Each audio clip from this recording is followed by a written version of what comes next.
시청자 여러분 안녕하십니까? VOA 뉴스투데이 시작합니다. 북한이 올해도 핵과 미사일 현대화 노력을 지속하면서 다양한 미사일 발사 시험과 핵장치 시험 등을 고려할 수 있다고 미국 국방정보국장이 밝혔습니다. 또 북한이 안보리 제재를 위반하며 계속 무기를 수출하고 있으며 미얀마 등에 대한 무기 판매 가능성도 있다고 지적했습니다. 첫 소식 박형주 기자가 보도합니다.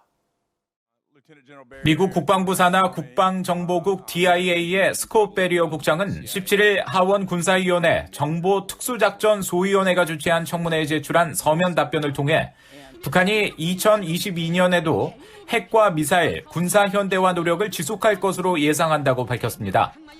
특히 북한 지도부는 전략적 억지와 미한 동맹의 군사 역량에 대한 대응을 강조하고 있으며 힘과 결의를 과시하기 위해 다양한 탄도미사일과 순항미사일 추가 시험, 사이버 공격과 또 다른 핵장치 시험을 고려할 수 있다고 밝혔습니다.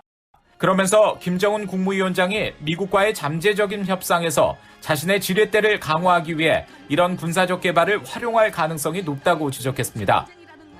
베리어 국장은 북한의 추가 도발 가능성에 대해서는 군사 역량 개발과 미국, 한국에 대한 압박 추구라는 북한 지도부의 셈법에 달려 있으며 특히 대륙간 탄도미사일 ICBM 시험 발사를 할 때는 외교 경제적 역풍도 계산할 것이라고 전망했습니다.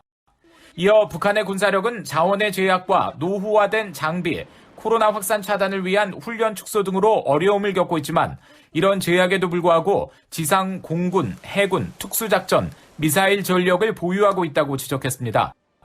또 북한군은 확실한 영토 방어와 치명적이고 제한적 목표물을 공격할 태세를 분명히 갖추고 있다면서 다만 지속적인 분쟁을 지원하거나 한반도를 통일할 수 있는 정도는 아니라고 밝혔습니다. 루벤 갈레고 소위원장은 모두 발언에서 러시아와 중국, 이란과 함께 북한의 거듭된 탄도미사일 발사에 대해 우려를 표했습니다. Russia's unprovoked assault on Ukraine's sovereignty threatens the world order and represents a dangerous level of aggression. As the situation in Europe unfolds, I am also concerned about China's threatening posture toward Taiwan, the threats we face from Iran and its proxies, and North Korea's persistent testing of ballistic missiles. 북한의 무기 수출 문제도 지적됐습니다. 베리어 국장은 여전히 북한은 재래식 무기와 군사 장비는 물론 미사일 기술에 대한 공급자 역할을 한다면서 이란, 시리아, 우간다 등의 일부 무기 구매자들에 대한 수출을 숨기기 위해 중개업자와 위장 기업을 이용한다고 밝혔습니다. 또 현금이 필요한 북한과 군부 쿠데타 이후 무기 거래 선택지가 줄어든 미얀마 군부의 상황을 고려하면 북한이 미얀마 군부에 무기 판매를 재개할 수 있다고 평가했습니다. VOA 뉴스 박형주입니다. 미국 백악관은 바이든 대통령과 시진핑 중국 국가주석이 18일 전화통화에서 우크라이나 사태와 타이완 문제 등을 주로 논의했다고 밝혔습니다. 젠 사키 백악관 대변인은 18일 정례 브리핑에서 미중 정상회담에서 북한 미사일 문제가 논의됐느냐는 질문에 대부분의 통화는 우크라이나에 대한 러시아의 이유 없는 침공에 관한 것이었으며 바이든 대통령은 시 주석에게 타이완에 대한 미국의 정책을 강조했다고 설명했습니다. 한편 잘리나 포터 국무부 부대변인은 18일 전화 브리핑에서 최근 2단 탄도미사일 발사로 도발 수위를 높이고 있는 북한에 대한 미국의 대응 여부를 묻는 질문에 탄도미사일 시험을 확대하기로 한 북한의 결정은 긴장을 고조시킬 위험이 있다고 지적했습니다. 그러면서 미국은 인도태평양 지역을 안정시키고 외교의 문이 열려 있는 동안 미국 본토와 동맹국의 안보를 보장하기 위해 필요한 모든 조치를 계속 취해 나갈 것이라고 강조했습니다. 포터 부대변인은 또 미국 정부는 북한과의 외교를 추구하며 전제 조건 없이 만날 준비가 돼 있다는 점을 북한 측에 공개적으로 밝혀왔으며 바이든 대통령도 김정은과 회담할 용의가 있다는 점을 분명히 해왔다면서 그러나 지난 트럼프 행정부에서 봤듯이 정상회담만으로는 진전이 보장되지 않는다면서 미북 간 정상회담은 실무 협상을 기반으로 해야 하지만 북한은 계속 대응하지 않고 있다고 지적했습니다. 미국 상원 군사위원회 공화당 간사가 북한의 2단 미사일 발사와 영변 핵시설 재개 움직임을 비판하면서 북한은 도발 속도를 늦추지 않고 있다고 비판했습니다. 따라서 미국은 영내 미사일 방어 협력을 확대하고 핵무기 사용에 관한 기존의 정책을 유지해야 한다고 밝혔는데 의회에서는 러시아의 우크라이나 침공에 대한 미국의 대응이 북한을 더 대담하게 할 수 있다는 우려도 계속 이어지고 있습니다. 이조은 기자가 보도합니다. 제임스 이노프 미국 상원 군사위 공화당 간사는 북한의 최근 무력 시위와 관련한 VOA의 질문에 북한의 최근 미사일 시험 발사는 올해만 10번째 발사인데다 영변 핵시설에서 농축 작업이 재개되고 있다는 보도도 있다고 지적했습니다. 그러면서 북한이 도발 속도를 늦추고 있다는 징후가 보이지 않는다면서 자신이 거듭 지적했듯이 세계는 점점 더 위험해지고 있어 미국은 국방비를 늘리고 영내 미사일 방어 협력을 확대해야 한다고 강조했습니다. 또 북한 같은 불량 국가들을 억제하기 위해 미국의 오랜 핵 선언 정책을 유지해야 한다고 주장했습니다. 상원 군사위 공화당 간사가 올해 초부터 이어지고 있는 북한의 잇따른 미사일 시험 발사에 대해 입장을 밝힌 건 이번이 처음입니다.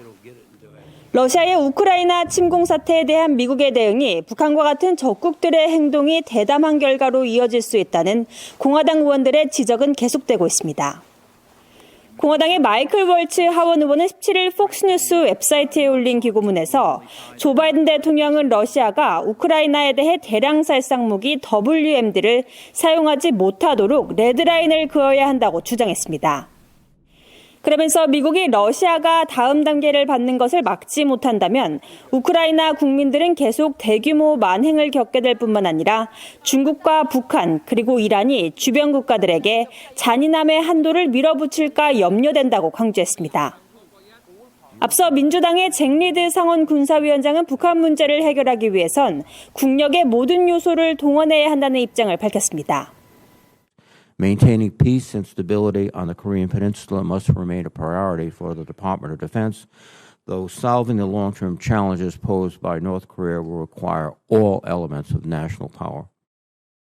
리드 위원장은 또 대북 외교에 대한 접근법은 북한과의 현명하고 단호한 관여와 동시에 한국, 일본과의 협력을 필요로 한다고 지적했습니다. 또 오판이나 북한과의 의도치 않은 긴장 고조를 피하면서도 미한 연합군사훈련을 통해 한반도 준비태세를 유지하는 것이 중요하다고 강조했습니다. VOA 뉴스 이조은입니다.